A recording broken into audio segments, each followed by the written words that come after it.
Bom dia, boa tarde, boa noite a todos que acompanham aqui a mais uma edição do Papontec. Sejam bem-vindos, esta aqui é a sexta edição e estamos aqui com dois convidados dessa vez.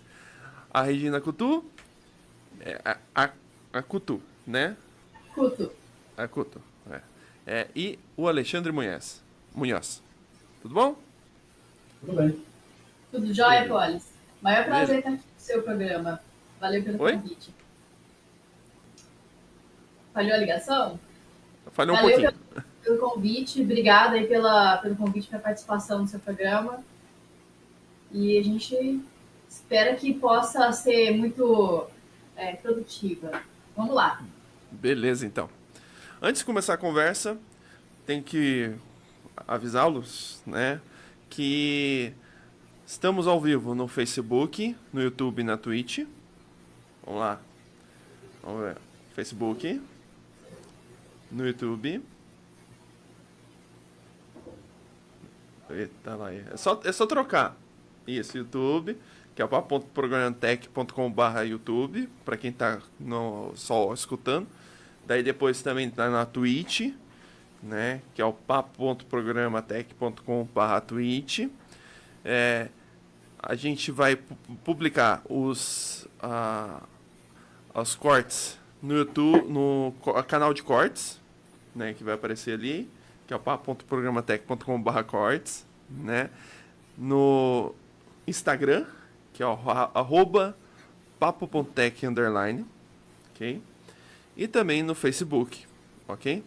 Além de que esse áudio depois vai estar disponível para quem quiser aí acompanhar apenas em podcast, né?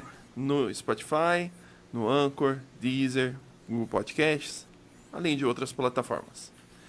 Beleza? Podem comentar, que depois a gente vai comentar, ler os comentários. Vambora.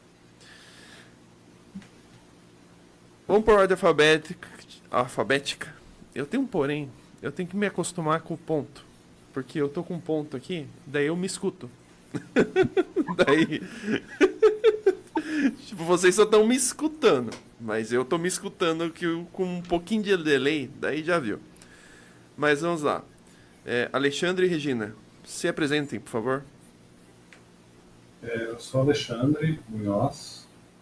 Eu, na verdade, trabalho com tecnologia há quase 25 anos. Eu comecei a acessar a internet com um modem de 14.400.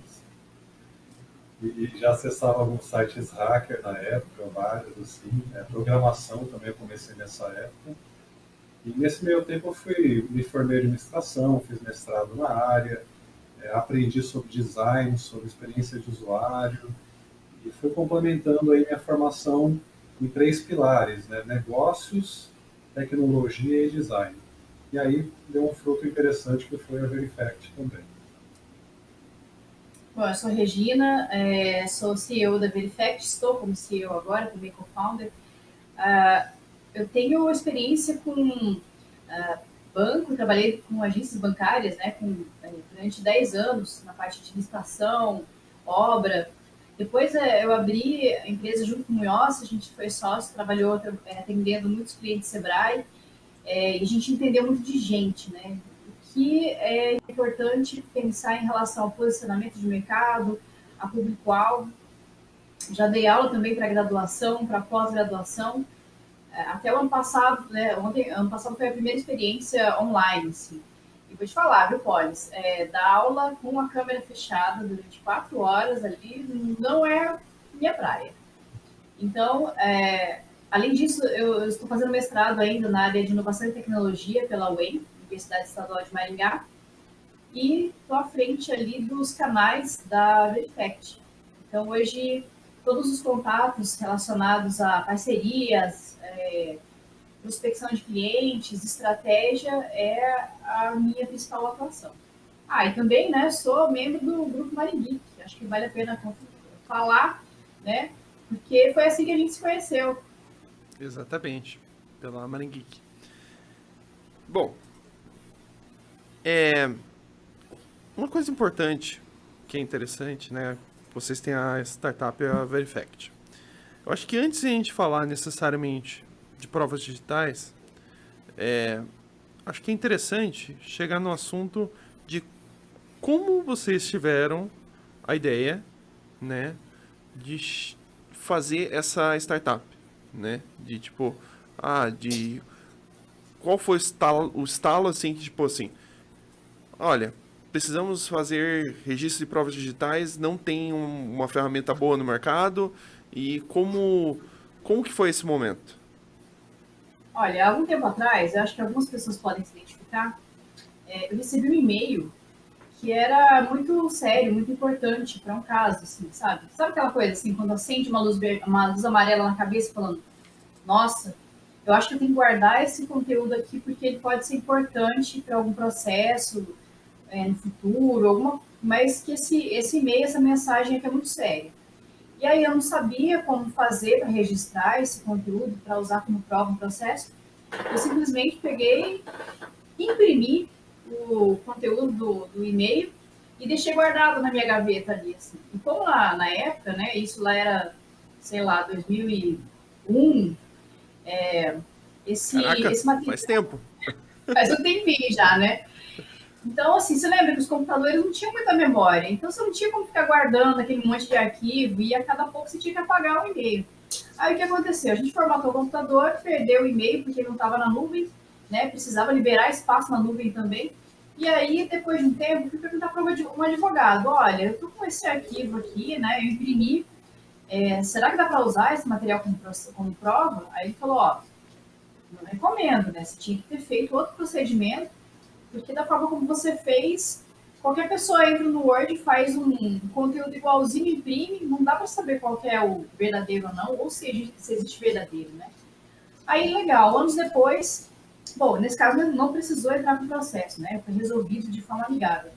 Mas anos Uhum, depois, a gente teve um caso também parecido, porque a gente tinha dentro da empresa, do escritório, alguns clientes dentro da parte de brand, né? A gente desenvolvia a marca, identidade visual, e aí a gente sempre falava para eles fazerem um registro via INPI.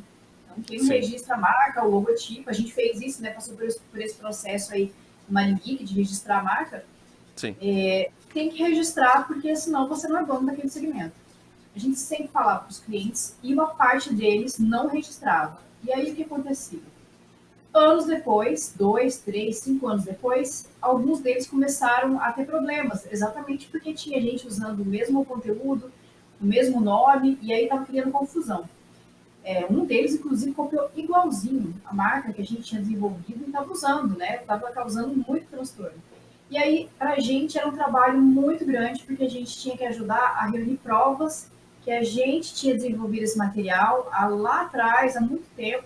Então, era procurar e-mail, arquivo que tinha sido enviado na nuvem, material que a gente tinha colocado no Behance, né, em portfólio, enfim, era um transtorno danado. Daí a gente começou a pensar assim, vem cá, mas peraí, se a gente precisa de uma prova, né, essas provas na internet, cada vez mais elas vão ser usadas na justiça, não é não? Assim, a gente tem Facebook, tem Instagram, não tinha WhatsApp na época. Isso aqui, como que é feito hoje, né? Aí um advogado disse assim, Na verdade, na época, a gente viu que para preservar a marca, um dos caminhos era gerar a prova de integridade e anterioridade, né? Então, no Uhum, direito autoral, você tem muita questão de você provar que em tal data você tinha aquela imagem, que aí você consegue provar que você tinha ela em poder seu antes dos outros. uhum, Só que aí a gente viu que achou interessante, a gente descobriu que a certificação digital tinha um recurso para fazer essa prova de anterioridade, e a gente começou a falar, vamos fazer uma coisa com isso, né? É engraçado, a gente primeiro viu a tecnologia, só que no meio do caminho, conversando com um advogado conhecido nosso, ele apontou para outro lado. Ele falou, esse negócio de anterioridade é legal, mas o maior problema que a maioria dos advogados tem é realmente relacionado à prova com ata notarial. Porque você tem que provar não anterioridade, você tem que provar que aquilo realmente aconteceu. Que é um pouco mais complexo do que você só provar que existia em tal data. Aí a gente inverteu, né? A gente começou pela tecnologia tentando achar uma aplicação, a gente inverteu, a gente achou um problema e foi buscar a tecnologia para resolver ele. E aí a gente descobriu, olha, como que a gente evita que alguém fraude, como que a gente faz algo mais dentro da lei. Todas as tecnologias envolvidas foram se colocando, se encaixando no problema que a gente queria resolver. Acho que para quem não sabe, né, desculpa te interromper aí, mas para quem não sabe, ata notarial é um registro que é feito em cartório, onde o tabelião ele utiliza os 5 sentidos humanos para documentar aquilo que ele vê ou ouve, né, ou sente de cheiro. Então não é só a parte digital. Só que para o meio tecnológico, isso não é suficiente para gerar uma prova confiável, né? Quem entende da área técnica sabe que não é tão difícil mostrar uma coisa diferente na tela, né? Sim, com certeza, com certeza, né? Tipo, várias formas aí que você simplesmente faz edição de imagem, coisa e tal, faz edição do próprio texto que aparece no navegador, por exemplo, ou até pior, agora com os deepfake aí, que tipo, o pessoal coloca palavras literalmente na sua boca, né? Vixe, é pior ainda. A gente inicialmente, a gente não achava que ia conseguir fazer melhor que a ata notarial. Só que com o tempo foi anexando tecnologia, desenvolvendo e descobriu que o que a gente estava fazendo era muito mais confiável que a ata notarial. Porque enquanto é fácil fraudar o tabelião, ali enganar ele a ver uma coisa que não existe, já na nossa solução isso ficou para trás, assim, já é bem, mas muito mais difícil fraudar no nível de um especialista que atende aeronáutica e marinha não conseguir interferir. Sim. É interessante que o, aí tem um exemplo bom do que o pessoal fala bastante da startup, né?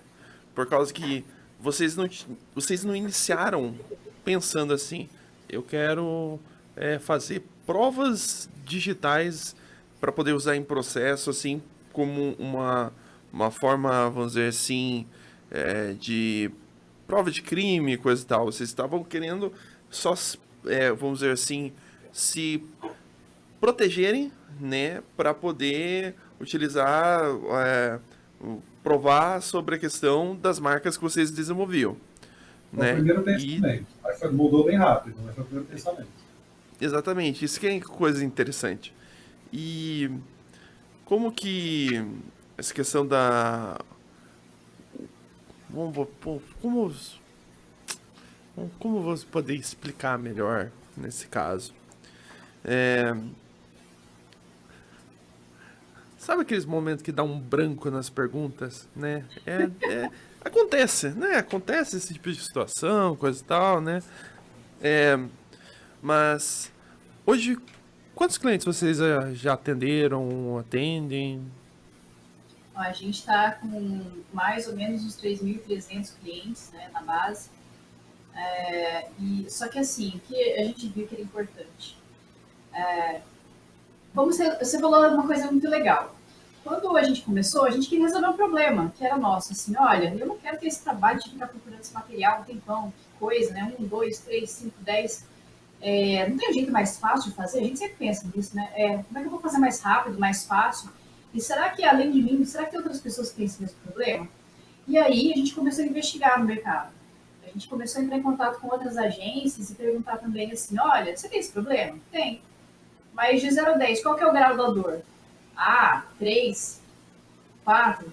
Para a gente era alto, para eles não. E aí a gente começou a perguntar para outras áreas. Então a gente perguntou para advogados, para, sei lá, para dentista, para outras pessoas que talvez pudessem ter essa mesma dor que a gente. Aí um advogado, ele disse o seguinte, a gente tem esse problema de registrar até, né, a comprovação da anterioridade, né, que foi tal fulano que usou a marca antes, mas eu tenho mais problema, né, além dessas que nós mostrou. O problema é que tem alguns casos que são alguns crimes na internet, né, era a época dos youtubers, não tinham tanto instagramers, tem alguns haters que ficam publicando incitação ao ódio, ameaça, ou ilícitos, né, durante a madrugada, final de semana, porque daí não é possível registrar esse material no cartório de forma adequada. Sim. E aí, quando você vai lá na segunda-feira no cartório fazer o registro, já sumiu da internet. E aí o cara já incitou a agressão, ameaça. Tinha uma youtuber que tinha muitos problemas, que sempre tinha, no final de semana, casos de ameaças, né? Ou então gente que incitava outras pessoas a agredi-la. Olha, você tem que fazer isso na rua, fulano vai estar em tal lugar. E aí não conseguia comprovar de forma adequada, porque no meio criminal, não dá para simplesmente pegar o seu celular e filmar, né, fazer uma coleta de prova de qualquer jeito. Né? Tem que ser feito de uma forma confiável. E aí a print não servia, nem uma gravação simples, tinha que ser feita de uma forma mais formalizada. Aí ele falou, olha, já perdi vários casos porque o cara faz isso direto e apaga, faz e apaga. Aí a gente começou a investigar, falei, olha só, o meio criminal tem esse tipo de caso, situação. E a gente foi investigando e foi vendo assim, nossa, mas aí serve também para processo trabalhista, né? Porque a gente começou a ouvir casos de gente que falava que tinha feito toda a negociação sei lá, com a empresa, com o funcionário, pelo WhatsApp, por e-mail. Na justiça, o que era falado era outra coisa. Ou pessoas que eram devedoras, né? Pode ser de pensão ou então de dívida, que falava que não tinha dinheiro para pagar o caso, né, a dívida, só que nas redes sociais mostrava exatamente o contrário, teoria da aparência. E a gente começou a ver, nossa, mas dá para fazer, a aplicabilidade é muito grande, né? Eu tenho um caso também interessante dentro do nosso escritório, que a companheira de uma funcionária que se separou, né, e estava numa questão de guarda de criança. Ele devia ganhar um salário mínimo e meio, talvez 2 salários mínimos, né? Ele teve que pagar 400, 500 reais no cartório para registrar uma conversa com a mulher, por causa da guarda, fora os outros custos, né? Do advogado e todo o resto. Aquilo lá quebrou as pernas dele naquele mês, e realmente porque era muito caro. Isso porque o Paraná é um dos estados mais baratos do Brasil. Imagina São Paulo, que é o mais caro. Então, a gente viu essa situação também.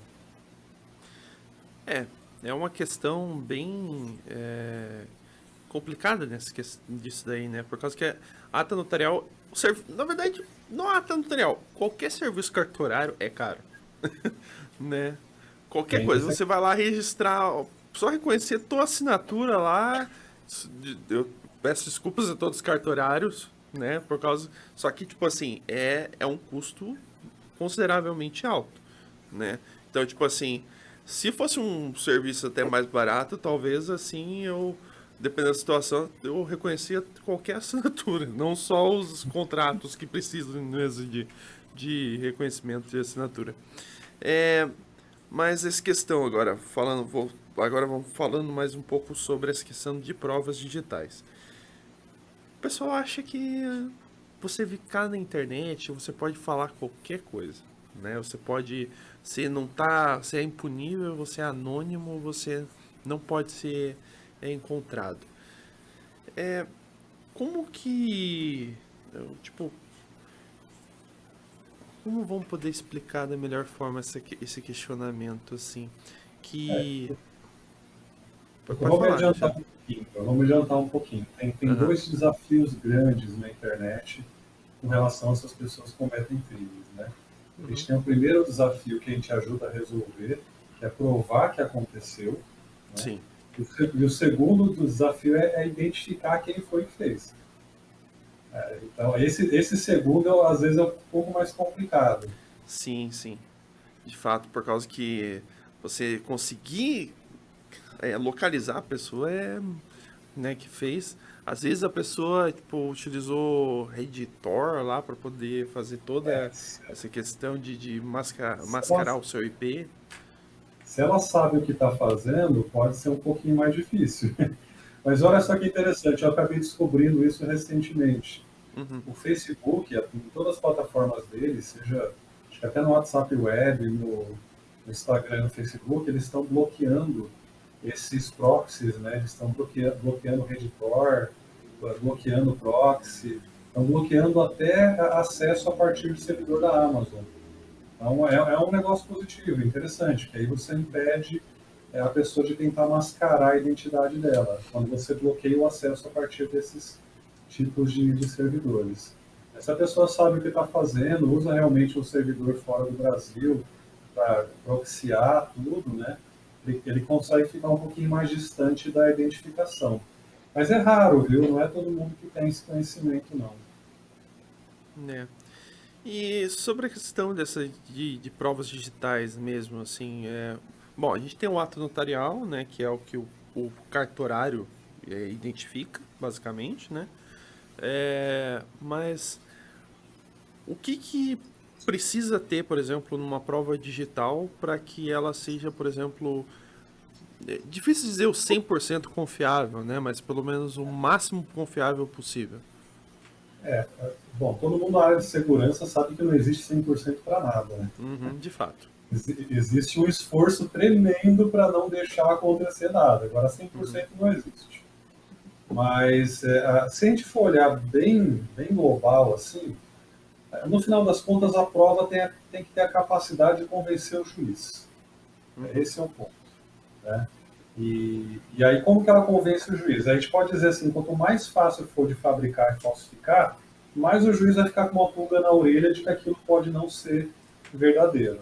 Certo. Então, do nosso ponto de vista, e embasado no ponto técnico, né, a gente acredita que quanto mais seguro quanto evitar essa fabricação, evitar essa falsificação, maior o valor que aquela prova tem. Só que o meio jurídico no Brasil, ele às vezes não, ele tira um pouquinho o pé da realidade. Esse é um Sim. problema. Então, a prova, quando ela vem da realidade, não tem uma lei dizendo que alguém é capaz de dizer que ela é verdadeira ou não. Não existe isso. Se ela está na realidade, você tem que fazer de tudo para se aproximar daquela realidade. Para isso, Sim. existem métodos técnicos científicos, né? Tanto que para você descobrir a paternidade de alguém, você não vai lá perguntar para alguém se é filho ou não. Você vai no teste de DNA para resolver essa questão. Então, apesar de a gente só conseguir se aproximar da realidade através de métodos técnicos, e é por esse caminho que a gente foi, existem umas coisas mal entendidas aí com relação a este prova. E uma delas é o que a gente acredita ser a ato notarial, que apesar da lei favorecer o tabelião, dizer que há uma presunção de ser veracidade a ata notarial, se ele não tem capacidade técnica para chegar próximo da realidade, aquilo não tem uma confiança tão grande quanto se pensa, né? Então ele viu. Agora, se foi aquilo que aconteceu ou não, isso é outra história. A gente usa uma analogia para falar isso. A gente fala que o tabelião é uma criança de 3 anos num show de mágica. Então, uma criança de 3 anos no show de mágica vai achar que a pessoa foi cortada ao meio, que o mágico desapareceu, que o coelho saiu da cartola do nada. Então, se não tem esse conhecimento técnico, ele não consegue se aproximar da verdade. E aí foi o lado que a gente foi. Olha, quais são os meios técnicos que a gente consegue se aproximar da verdade e dar uma segurança para o juiz, uma segurança técnica, com o pé no chão, com o pé na realidade, de que aquilo realmente não foi manipulado, não foi modificado. E foi por esse caminho que a gente foi resolvendo. Mas, assim, no meio do direito tem vários termos técnicos, tá? Sim. Uhum. Em completude, integridade, autenticidade, valor probatório, mas no final das contas acaba que assim, o quão próximo essa prova está da realidade. E aí quais foram os meios técnicos ou os meios que você usou para gerar essa confiança no final das contas.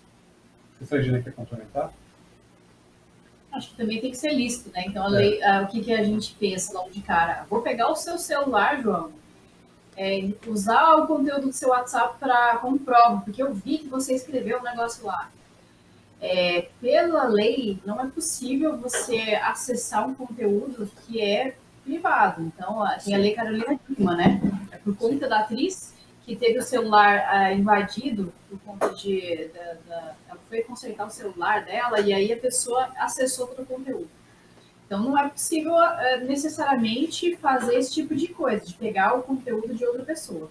Posso acessar pelo meu WhatsApp, ou se for de outra pessoa, que ela tenha a autorização expressa para acessar esse conteúdo, né? Então, por exemplo, meu amigo viu uma informação, um conteúdo que está no WhatsApp dele, está no Facebook, que ele tem acesso. Então, é possível que seja registrado, desde que meu amigo também permita que, né, ou ele vai lá e registra sozinho, ou ele tem que dar permissão para que tenha acesso. Então, a prova tem que ser lícita, né, primeiro. Então, não pode ser utilizado, sei lá, material forjado, por exemplo, né? Até no caso da polícia, né?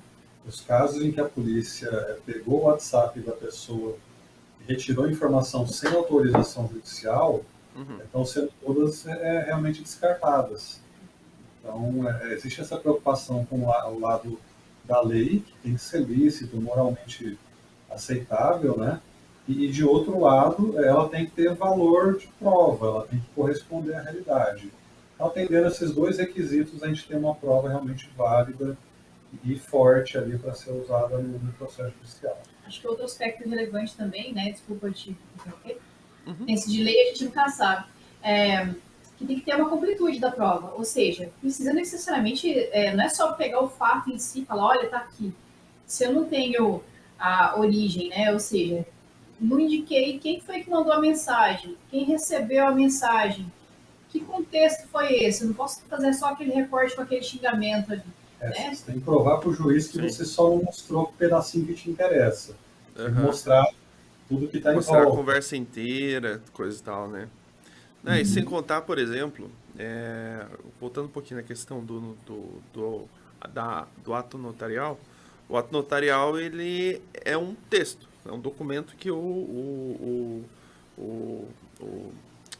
eu já esqueci lá, o tabelião, isso, o tabelião faz, né? Então, muitas coisas, tipo, o tabelião ele não, muitas vezes não vai conseguir explanar tudo o que está acontecendo, por exemplo, num vídeo, numa coisa do tipo no documento.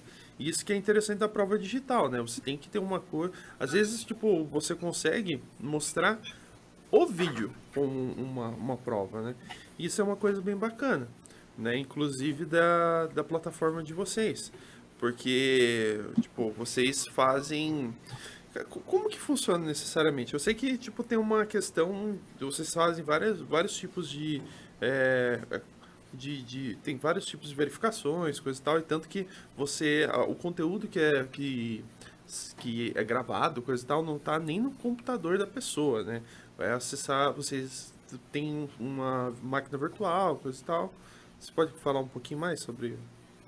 Essa parte é interessante, né? Quando a gente se perguntou, né, como é que a gente consegue dar na mão de uma pessoa sem conhecimento tão profundo, né, um jeito dela fazer um registro de prova, mas que ao mesmo tempo a gente consiga realmente impedir que ela interfira, realmente impedir que ela manipule.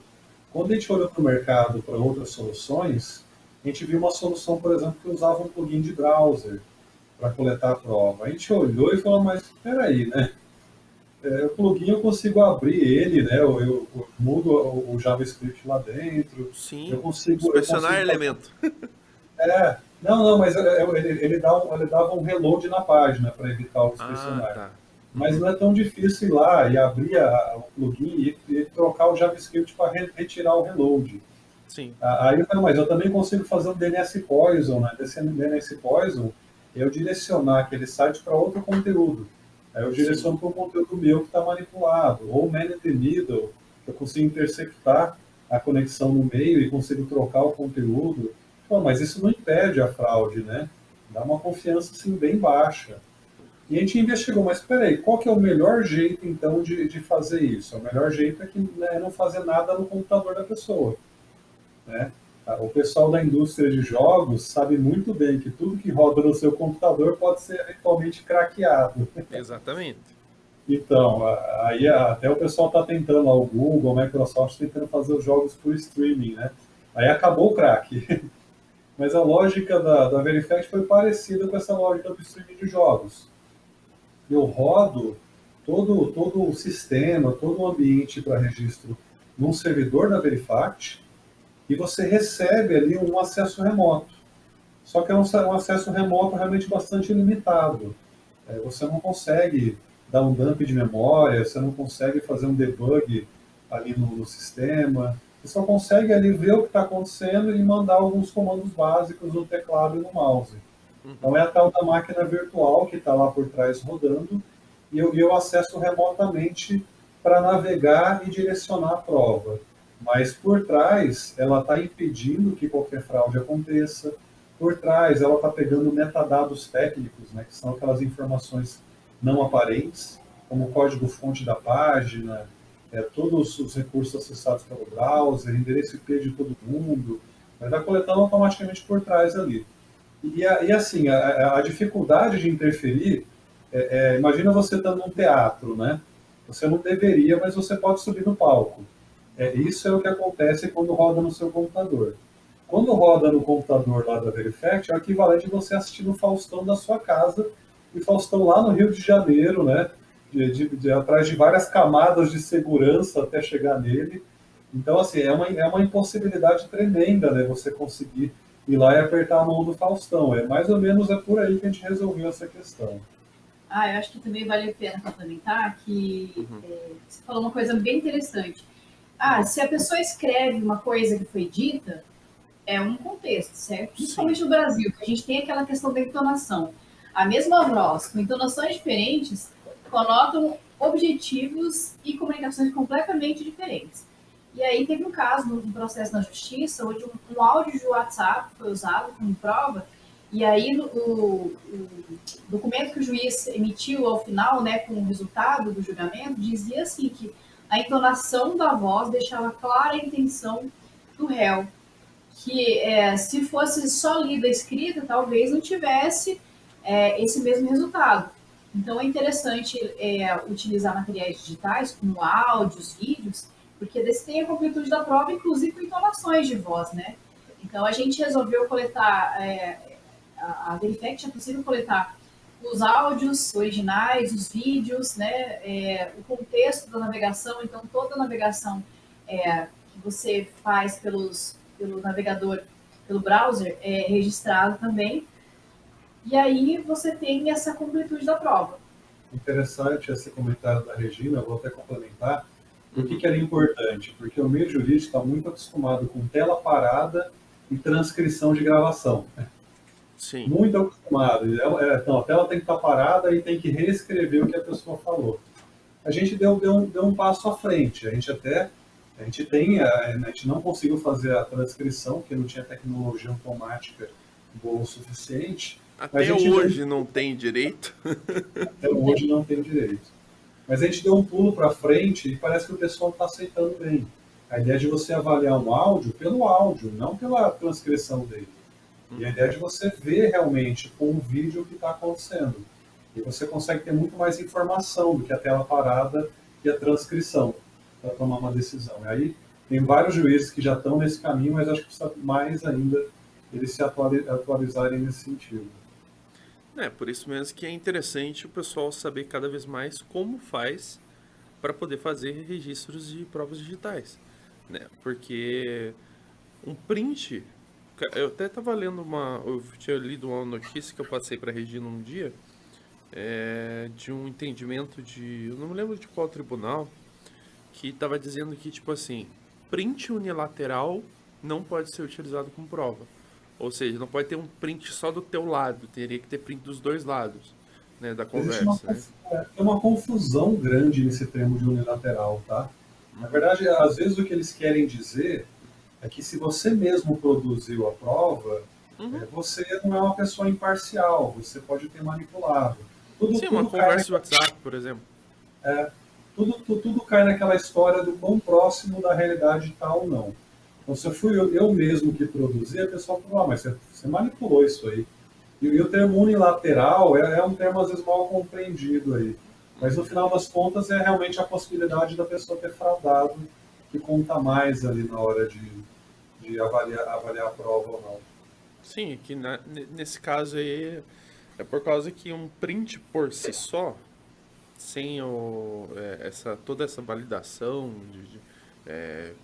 que tem, ele pode ser manipulado. Então, mais ou menos por causa disso, né? Por causa uma conversa do WhatsApp, por exemplo, né? Tem uma informação adicional que é bem interessante também, né? Recentemente eu vi uns advogados num podcast falando, mas espera aí, né? O pessoal aceita foto do mundo real, por que não aceita print?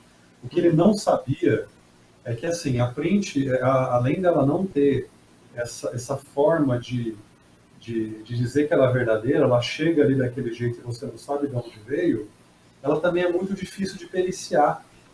Tá? Enquanto foto do mundo real, foto do mundo real, você tem duas coisas interessantes nelas.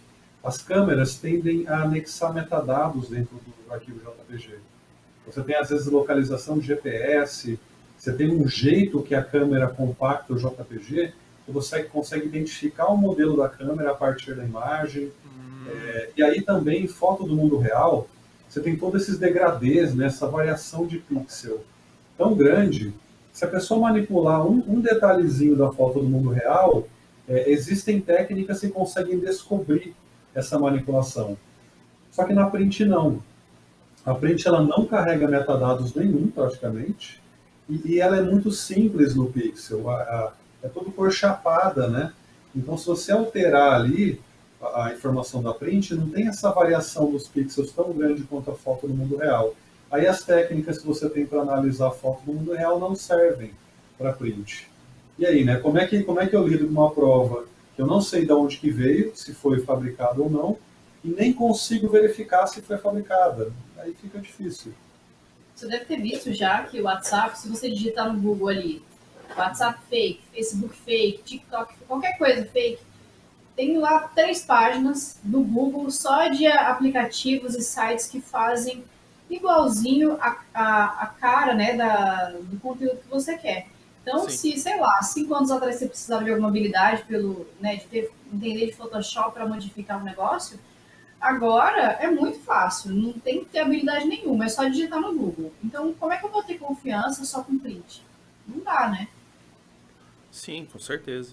E sem contar que, às vezes, cara, como que você vai necessariamente provar com apenas um print a situação toda que aconteceu, né? Isso é bem complicado. E pode falar, se você quiser Eu falar. ia falar que tem site na internet que uma criança de 10, 9 anos consegue fabricar uma print.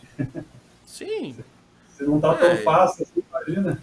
e sem contar que, tipo assim, às vezes você pode até pegar o site oficial mesmo, por exemplo, um post no Facebook. Você tendo um mínimo de conhecimento de HTML e uso das ferramentas do navegador, você consegue trocar. Tem uma foto aqui, vou trocar essa foto aqui, colocar uma foto qualquer aqui, coisa e tal, e fabricar o negócio, né? Então, isso que é uma questão. E uma coisa que eu achei bem bacana da ferramenta de vocês é que é uma ferramenta que não é tão caro, entende?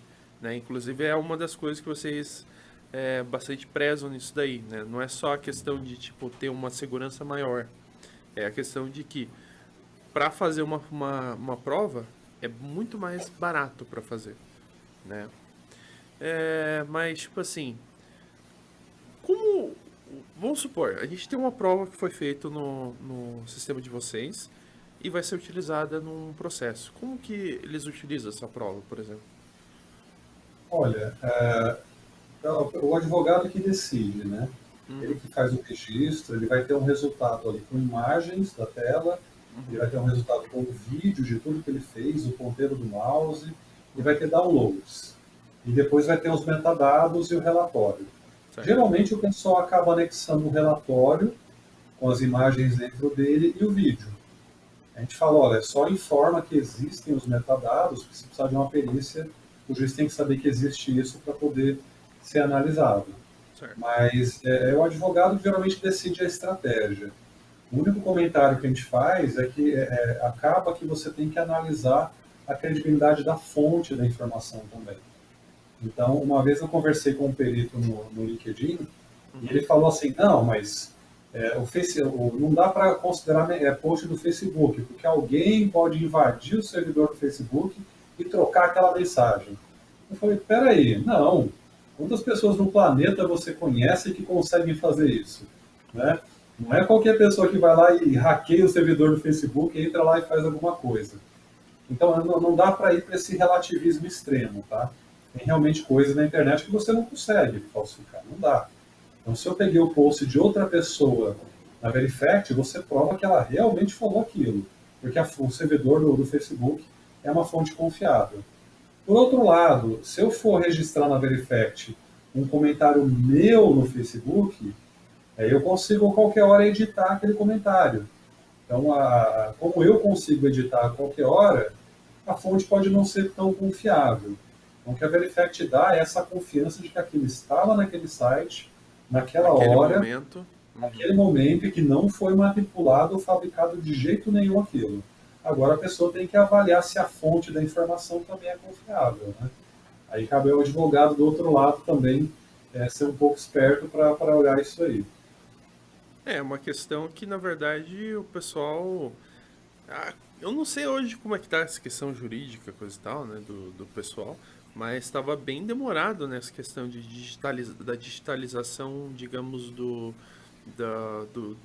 tudo dos advogados, coisa e tal, porque foi bem recente, na verdade, que os processos pararam de se tramitar em papel, né? Não faz muito Faz 10 tempo, né? anos.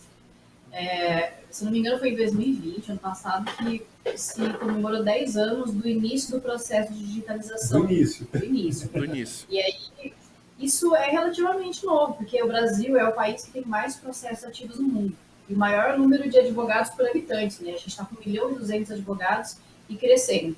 Então, como tem muito volume ainda de processos, então, nesses 10 anos, ainda está, assim, se comemorou esses 10 anos do início da digitalização. E aí tem coisas que são novas. Então, o WhatsApp não existia há algum tempo atrás, né? Então, são tecnologias que apareceram e aí também existem essa necessidade de surgir novas soluções para fazer com que esse seja feito registro de forma adequada. E aí, até 5 anos atrás, a gente não tinha uma familiaridade, né? Não tinha tanta gente que entendesse de modificação desses conteúdos. Agora é muito fácil, como a gente falou, não precisa ter habilidade nenhuma.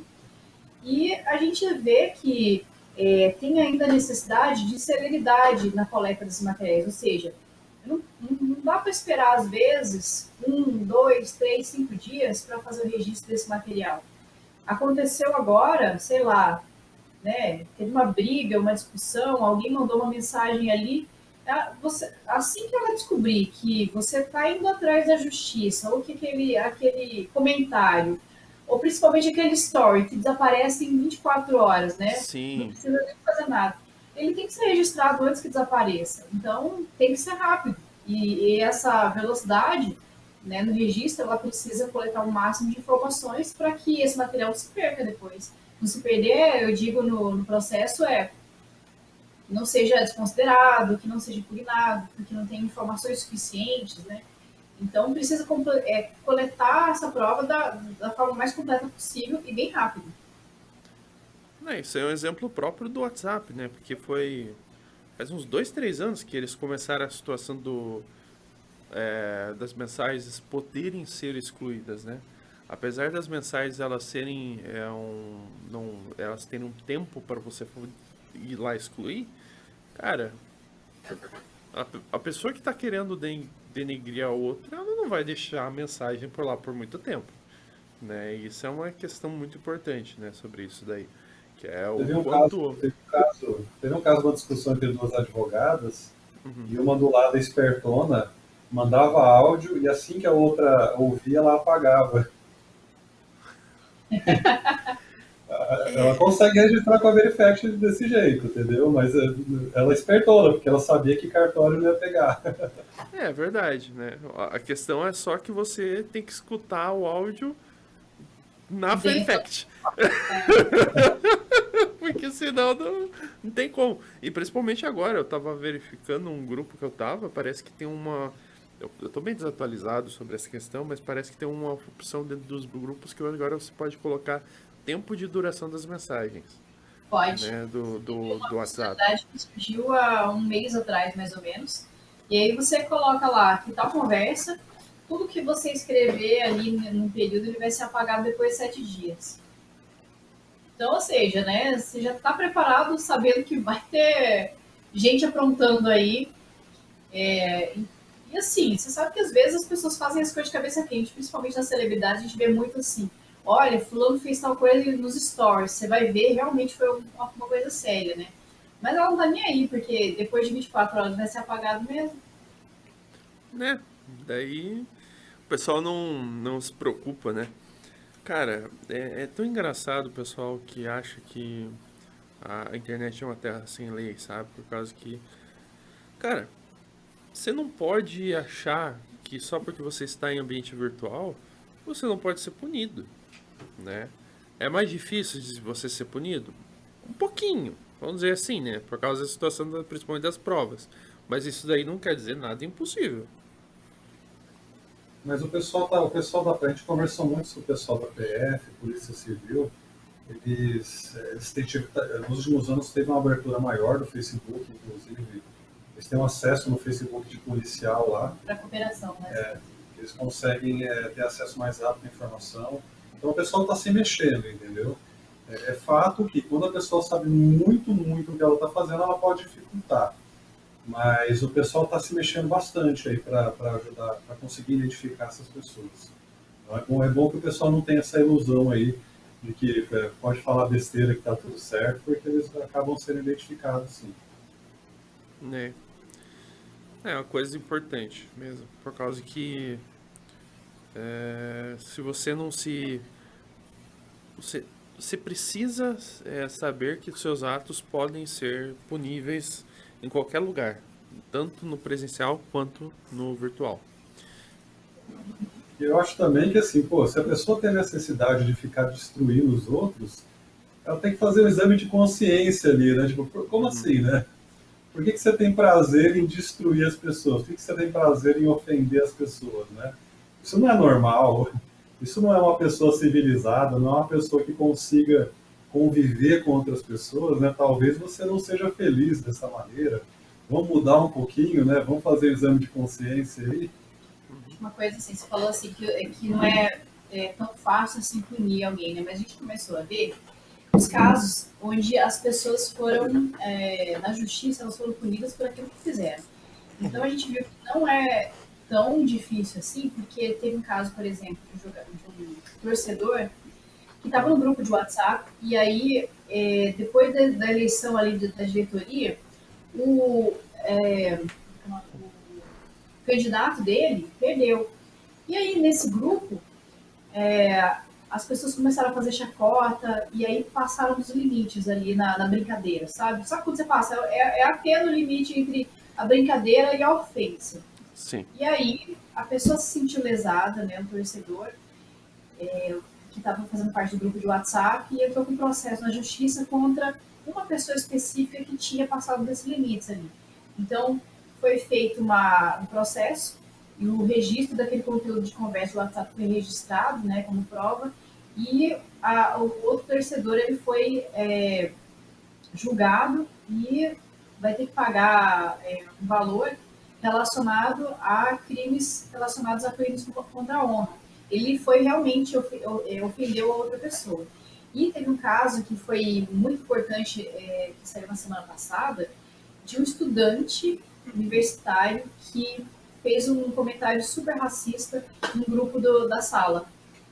E aí a pessoa que se sentiu lesada, né, que foi o menino, o outro aluno que foi fotografado e recebeu o comentário, ele também ganhou na justiça o caso, porque estava comprovado claramente que foi aquele aluno que fotografou, né, e fez realmente aquele comentário. Então, essas coisas parecem muito bobas, a gente vê assim que todo mundo leva na brincadeira, mas são super sérias, né?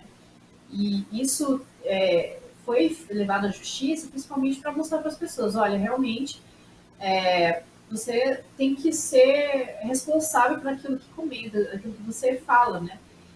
E a gente tem realmente a falsa sensação de tudo que eu comento na internet, no LinkedIn, no Facebook, não vai atingir outra pessoa. Mas, obviamente, atinge, né? Você vai atacar de uma forma gratuita, às vezes, alguém que não merece isso. De fato. E agora falando um pouquinho sobre a caminhada tecnológica da Verifact, né? A partir do momento que vocês perceberam, a gente tem aqui o que a gente precisa trabalhar, né? Como que foi a caminhada para poder encontrar as tecnologias corretas, tipo, que vocês iam precisar? Olha, logo no início a gente já foi para essa história da máquina virtual. Sabia que o único jeito de impedir a fraude era tirar do computador da pessoa e fazer remoto. Só que aí foi vários desafios, né? O próprio sistema remoto foi um desafio. A gente começou com tecnologias que já existiam, tipo o VNC, só que elas eram meio lerdas, consumiam um volume de internet absurdo, assim. Uma sessãozinha de 10 minutos consumia quase 2 gigas ali de banda, o que é caro, né? Vai pagar na Amazon Sim. 2 gigas por cada 10 minutos, você vê o quanto caro é isso. Aham. E a gente acabou desenvolvendo uma tecnologia proprietária ali para fazer o sistema remoto. Então a gente foi o MVP, o teste de conceito foi com tecnologias já existentes de acesso remoto, mas depois a gente viu que não era viável, a gente desenvolveu uma própria para fazer isso. E outra decisão foi com relação também a como conservar a informação. Na época, a gente ficou com uma dúvida muito grande com relação ao blockchain.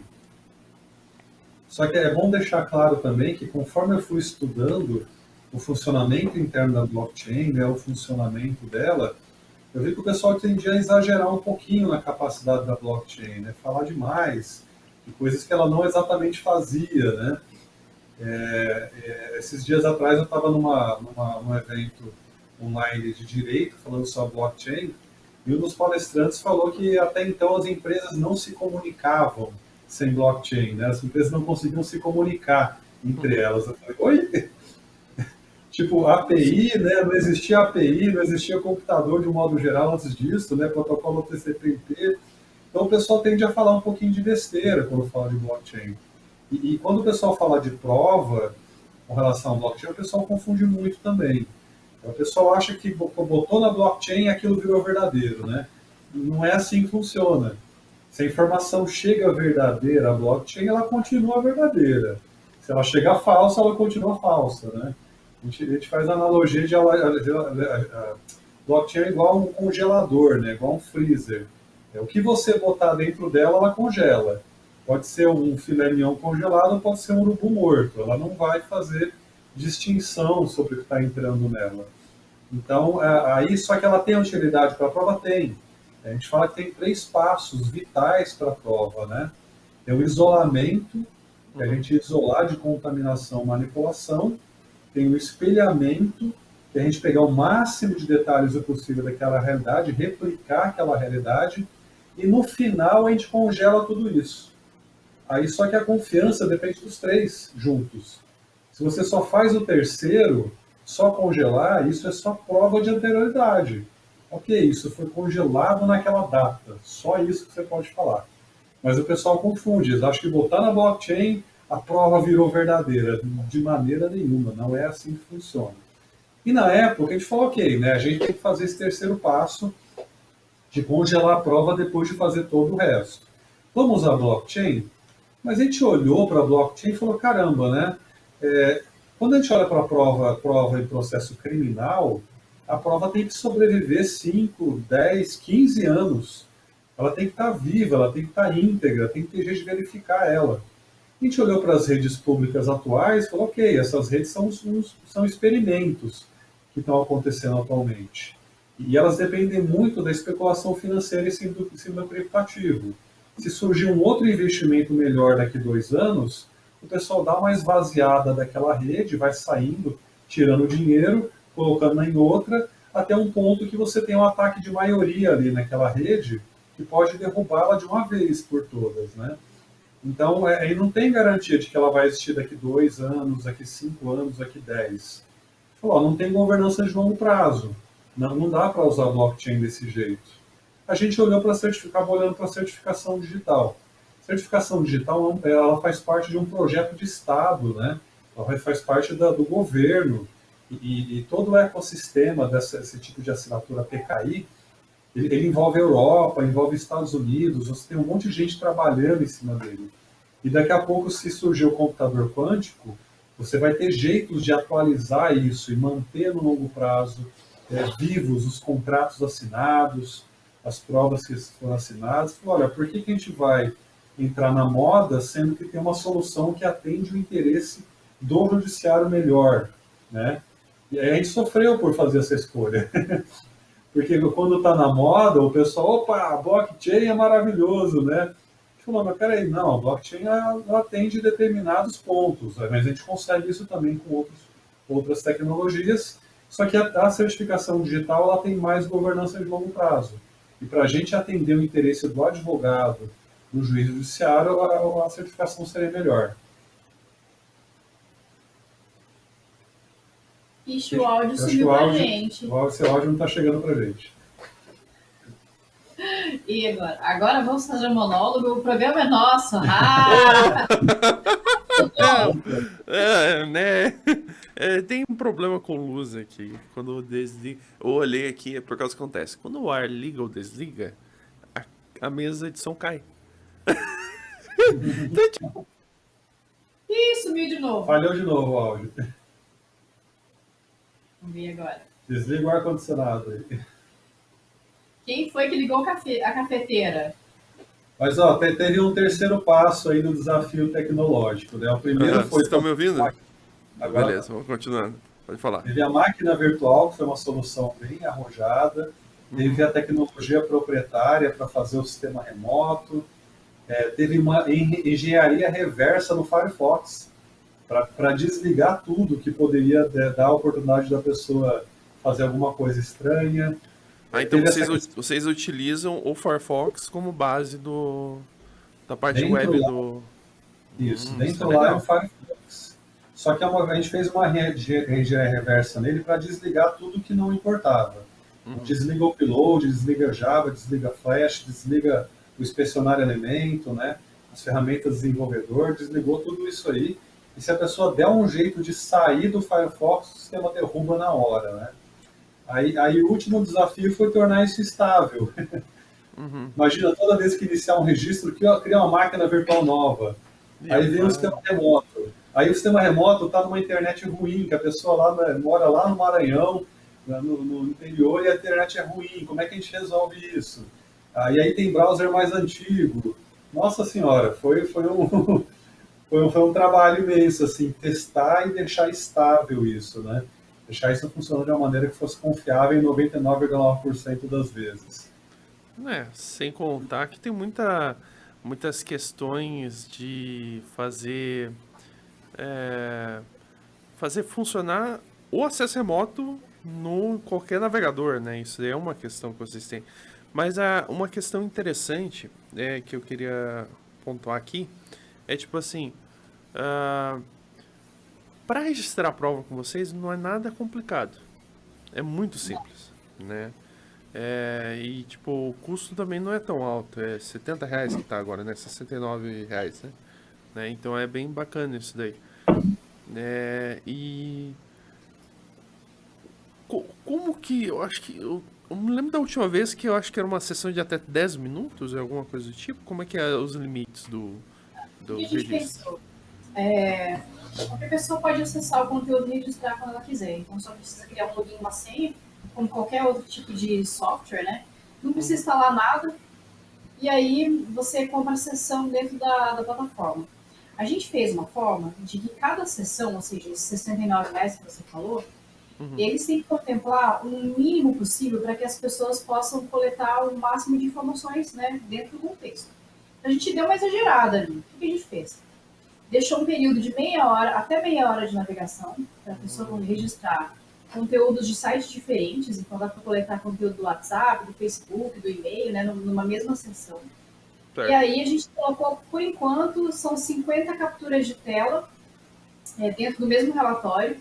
Você pode baixar até 50 MB de arquivo, então se tiver arquivos PDF, Word ou outros arquivos que estejam, né, dentro do sistema ali do WhatsApp, do e-mail, e até meia hora de vídeo da navegação para fazer toda essa coleta de informações. Então, por quê? Como a lógica do meio convencional, né, que é a ata notarial, é de cobrança por folha, a gente ouviu os advogados dizendo que, dependendo do caso, o cliente tinha um valor X. Olha, eu tenho só R$ 400, então vai coletar 2 folhas, 3 folhas. Mas não tem contexto, como é que vai fazer? O uso que dá, só tem esse valor. Então a gente viu que não era justo cobrar por página. Então a gente cobra por uma sessão, um pacotinho fechado, e aí você pode usar até esse limite hoje. A gente talvez mude isso, coloque variações ali do produto. mas hoje é o que a gente viu que é mais justo e é mais acessível para as pessoas. Então, você consegue registrar basicamente tudo que você precisa. E se precisar de mais conteúdo, mas não cabe tudo em meia hora de navegação. É só registrar em sessões diferentes. A gente fez os cálculos e se fosse fazer o mesmo registro de uma coleta de conteúdos da internet, com 50 capturas de tela em São Paulo pelo meio convencional, 50 folhas, né?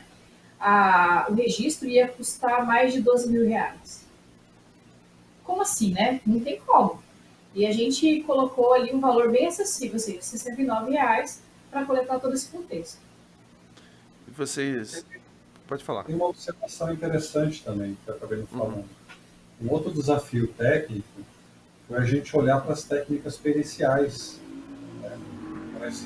Existem normas internacionais que dão recomendações, né? Várias maneiras de você coletar a prova para que ela seja mais confiável. A gente também deu uma estudada nessas técnicas e trouxe ela para a plataforma.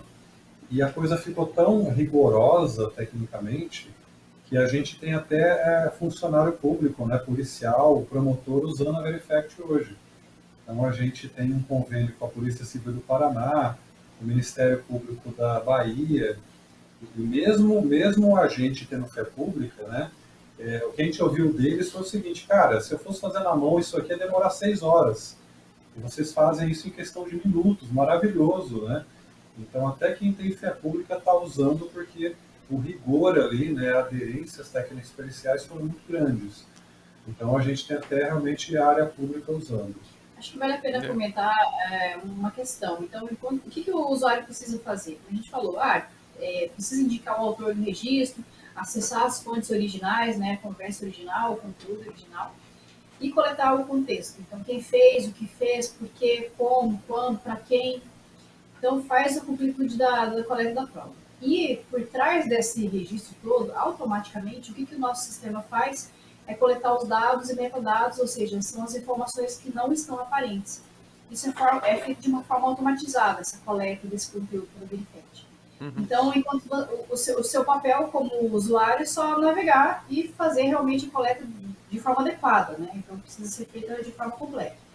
E aí, toda essa parte que é mais trabalhosa de coletar metadados, RUIs, né, endereço IP, qual que é o link que foi acessado, o horário, enfim, um monte de informação que é necessária para fazer uma perícia, uma auditoria completa, vai tudo sendo coletado de forma automática. E aí esse material ele vai constar no relatório PDF, né?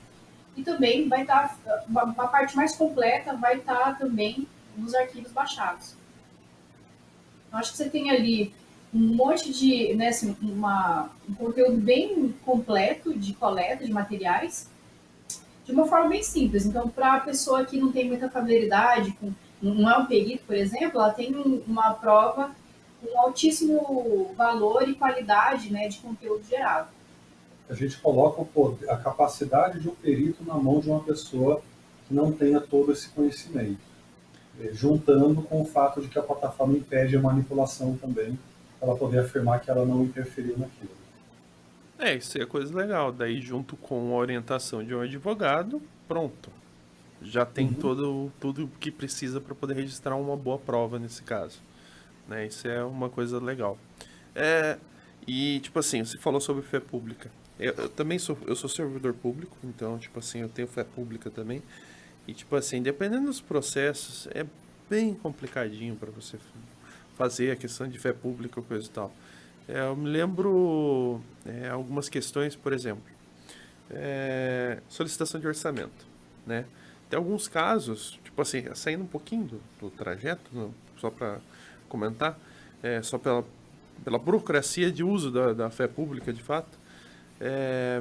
Por exemplo, para eu conseguir pegar um orçamento que eu faço por telefone, eu posso pegar o orçamento por telefone.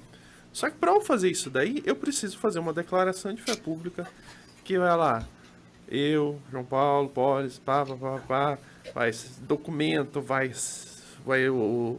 endereço, vai tal, daí eu tenho que dizer momento que eu liguei para quem que me atendeu, daí para pegar o orçamento, para daí eu assinar. Então, tipo assim, é uma coisa que, tipo assim, você ter fé pública é uma coisa interessante. Só que eu mesmo, vou te falar a verdade, eu evito o uso de fé pública, por exemplo, para esse tipo de processo, por causa que exatamente como vocês falaram, um meio de paralelo, assim, por causa da questão dos policiais, que é uma questão que demora tempo para você fazer. Você tem que coletar tudo de um contexto exatamente para que não seja contestado posteriormente, não é? Então você tem que documentar tudo de uma forma que seja feito de uma forma transparente, que você tenha feito o procedimento conforme rege as leis, né, os protocolos, para que esse material não seja contestado. É a mesma coisa também quando você gera uma prova, né, na justiça. Então, o que a gente percebeu, o primeiro contato que a gente teve com o órgão público foi a Polícia Civil do Paraná. E aí, a gente descobriu na primeira conversa, que eles estavam falando que eles tinham exatamente essa dificuldade que você mencionou.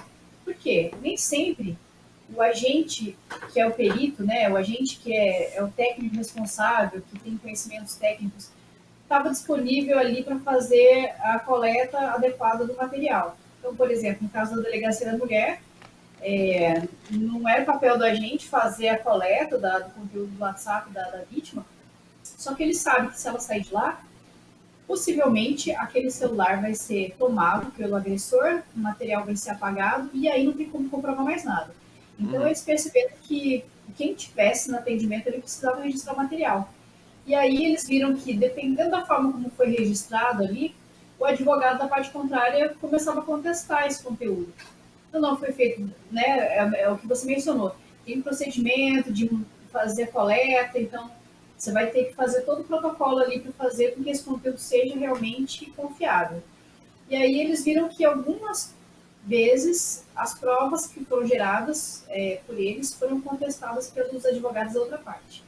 E aí era um trabalho gigante para eles, né? Demorava muito tempo para fazer o registro.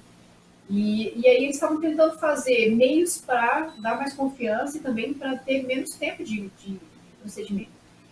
E aí eles falaram, poxa, a gente já está tentando um certo tempo, aí alguns anos, uns 2, 3 anos, e o que vocês mostraram aqui é o que a gente precisa. Né? É um registro rápido, a gente vai ter ali mais velocidade no atendimento também, a população, e as investigações internas, legal. Então a gente começou por conta dessa negociação aí, dessa necessidade. É interessante, por causa que um trabalho exatamente como vocês mesmos falaram, 6 horas virar ali 10, 15 minutos de uso ali, já, cara, acelera muito o procedimento, né? Para poder trabalhar em outros estágios da investigação, coisa e tal, né? Mas é interessante mesmo. Mas eu acho que a gente já abordou bastante sobre o assunto, né? Vocês têm mais alguma coisa para pontuar? Olha, eu acho que a gente hoje tem um desafio no mercado, né? A gente tem um setor jurídico que não conhece muito bem da área digital ainda, Sim. que às vezes não sabe avaliar a melhor solução.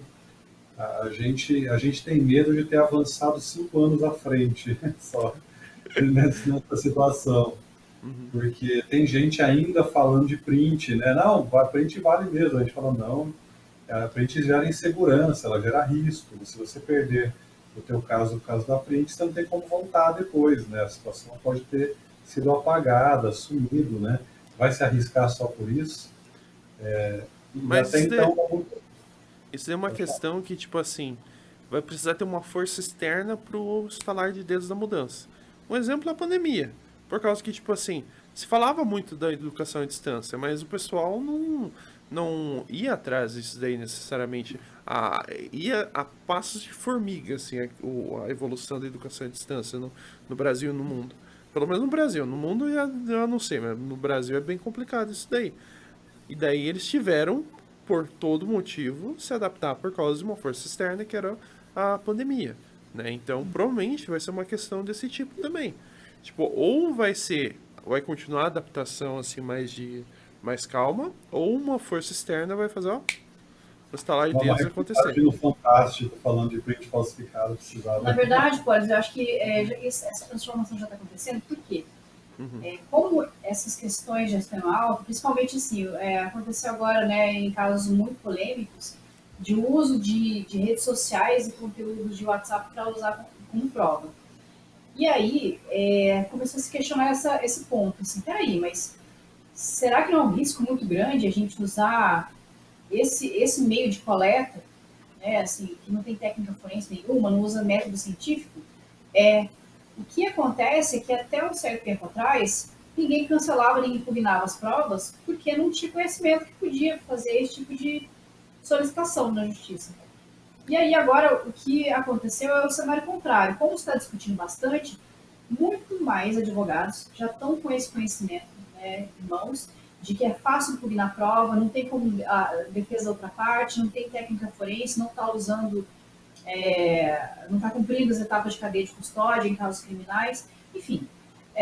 E aí se notou, se percebeu no mercado que coletar provas de qualquer jeito ou então da forma inadequada é um alto risco para perder esse material.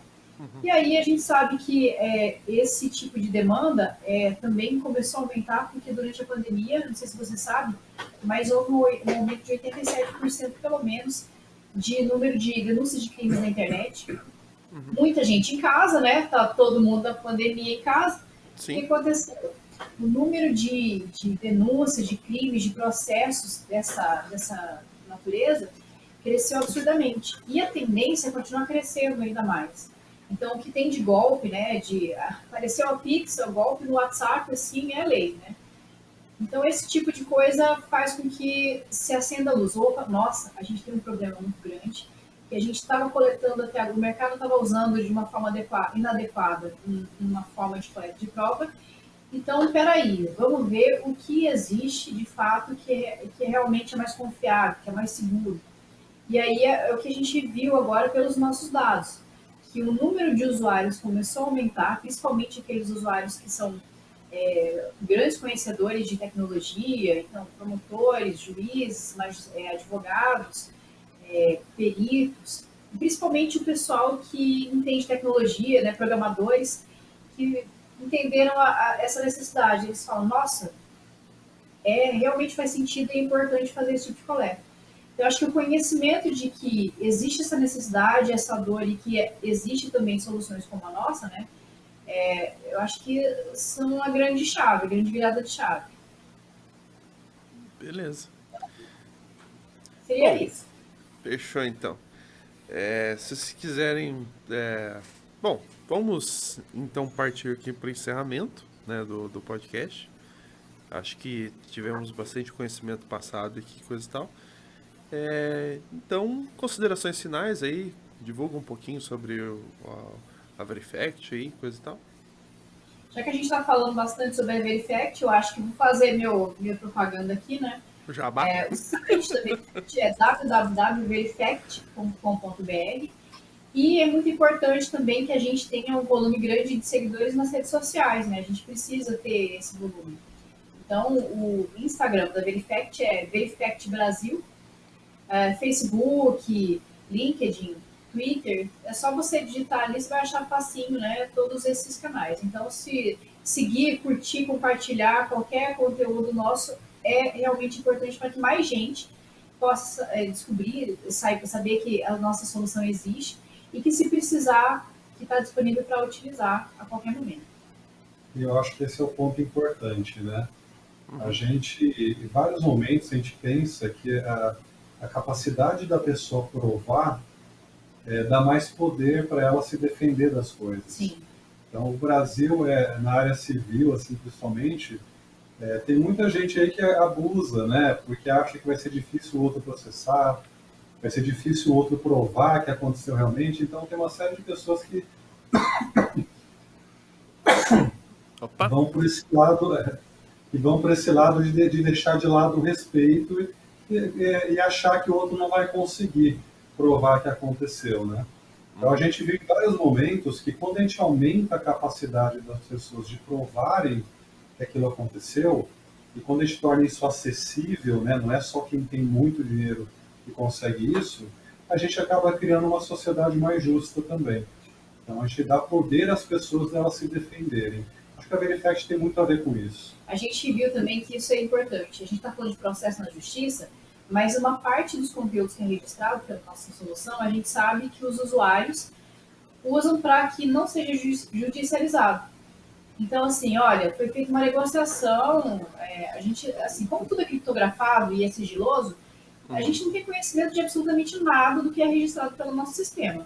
O único meio de saber é quando algum usuário conta pra gente, de alguma forma, né? Então, geralmente, as pessoas mais próximas falam, poxa, eu usei num caso de divergência, ou então, assim, teve um conflito na internet, registrei e negociei com a pessoa. Olha, eu sei que a gente tem essa diferença, teve essa negociação, esse conflito, não gostaria de judicializar, então eu quero negociar com você para que isso seja resolvido entre a gente.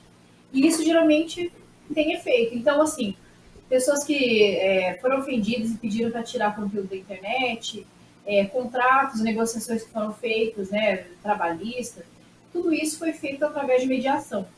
Eu acho que é muito melhor do que entrar na justiça, né? Porque é desnecessário, às vezes, fazer com que uma coisa que podia ser muito bem resolvida de uma forma amigável, né?